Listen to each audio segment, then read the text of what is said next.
Türkmenistanyň döwlet edaralaryna öz işgärlerinden her aýda goşmaça 15 manatdan pul toplamak tapşyrygy berilipdir.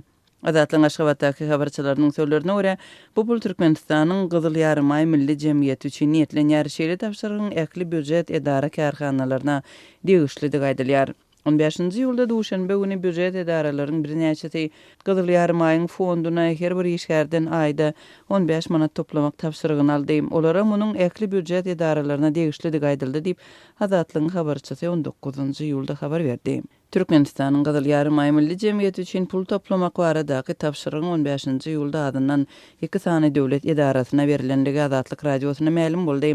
Habarçylarymyzyň sözlerine görä, pul ýygnamak tapşyrygy edaralaryň işgärlerinde nägilelik döredipdir. Türkmenistanyň Gyzyl Ýarymay milli jemgyýeti barada 2012-nji ýylda kabul edilen kanun bu guramanyň öňünde goýulan maksatlar we wezipeler üçin döwlet organlaryndan maliýe maddi we beýleki kömekleri bermek mümkinçiligini göz öňünde tutýar.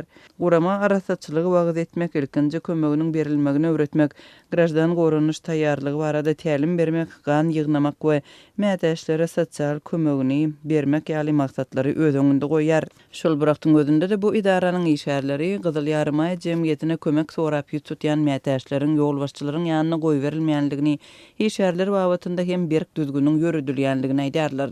Ýol başçynyň kabinetine gireňde aýakgabyny çykarmaly we gepleşeňde onuň gözlerine garamaly däl.